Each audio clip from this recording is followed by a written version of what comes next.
Welcome to Penrose Learning, where we make understanding easy. In this video, I will explain how to make Dr. Muffins. First, let's gather our essential ingredients. You'll need 1.5 cups of whole wheat flour and half a cup of rolled oats for a hearty base. For moisture and sweetness, prepare 3/4 of a cup of unsweetened applesauce and 2 large eggs.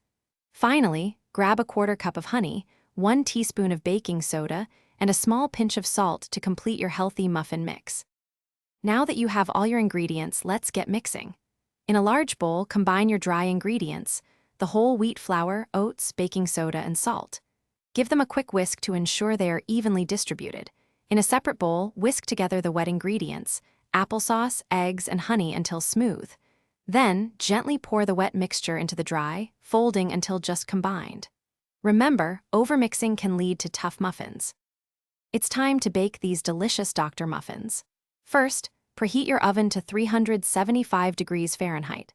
Line a muffin tin with paper liners, then carefully fill each liner about 2/3 full with your batter. This ensures they rise beautifully without overflowing.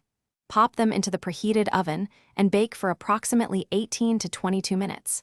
You'll know they're ready when a toothpick inserted into the center comes out clean.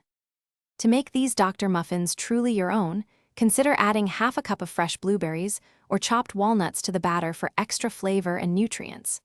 Once baked, store your cooled muffins in an airtight container at room temperature for up to 3 days, or freeze them for longer enjoyment. Don't forget to check the description below for a link to the Echo Dot smart speaker and other great deals to enhance your home. Enjoy your healthy, homemade treats.